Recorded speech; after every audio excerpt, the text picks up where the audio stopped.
I'm going to diverge from the usual per episode summary, breakdown, and then analysis of House of the Dragon because it's already been done by other YouTubers. Rather, I'll just touch on some few things when it comes to episode 1.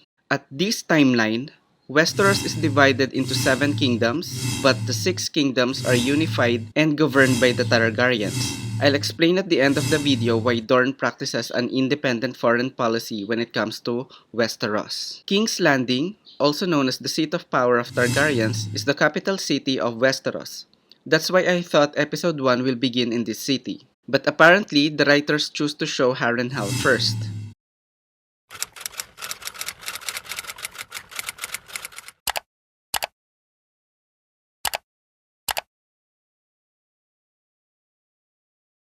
They chose this to give a background on how King Viserys inherited the Iron Throne and not King Jaeherys' eldest grandchild,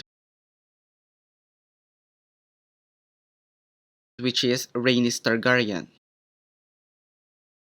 Essentially, King Jaeherys let the noble lords of Westeros decide who will be his successor. Of course, the minimum requirement is that the successor must be a Targaryen.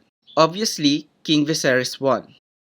But episode 1 shows that when Aemma Arryn wasn't able to produce an heir for King Viserys, then that's the time everything becomes problematic because ideally it must be a man who should inherit the throne. But King Viserys only has one child and it's a girl. By the way, one notable parallelism between Game of Thrones and House of the Dragon is that both episode 1 showed the death of an Arryn. Going back to this family tree, when Aemma Arryn died, this is where everyone circles in, like Daemon, Otto Hightower, Corlys Velaryon, etc. And as episode 1 unravels, it seems that Otto was able to convince King Viserys that his safe choice of successor is Rhaenyra and he should exile Daemon back to his wife in Runestone.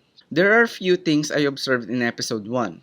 First, the director is awesome. There are shots where the commoner doesn't mind the dragons flying above them, and this depicts the commoners are already accustomed with the existence of the dragons, and hence, the long reign of the Targaryens. Here's my copy of the book Fire and Blood, and I'm still far from finished.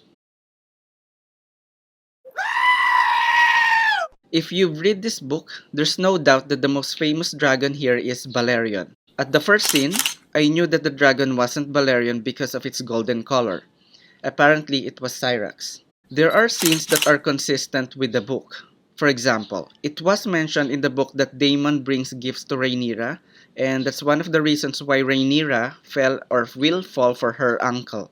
There's a funny scene here where Alicent is convincing Rhaenyra to be the rightful heir to the Iron Throne in the future, but we know where this is going and I don't want to give you any more spoilers. It was mentioned in episode 1 that King Viserys had a wound at his back because sometimes he carelessly sat on the Iron Throne. This is consistent with the Song of Ice and Fire book where the Iron Throne was designed in such a way the king must be always alert. Otherwise, he would get stabbed by the Iron Throne itself. In this episode, Daemon mentioned that King's Landing is now infested with criminals because of his brother's complacency. Based on the book, he's right.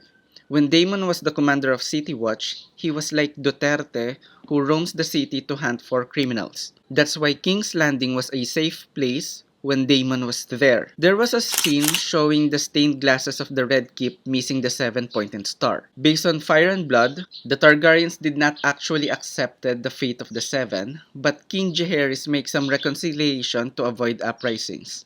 And this was passed on to his successor. It was seen in Viserys' sword, and his word Seven Hell, etc.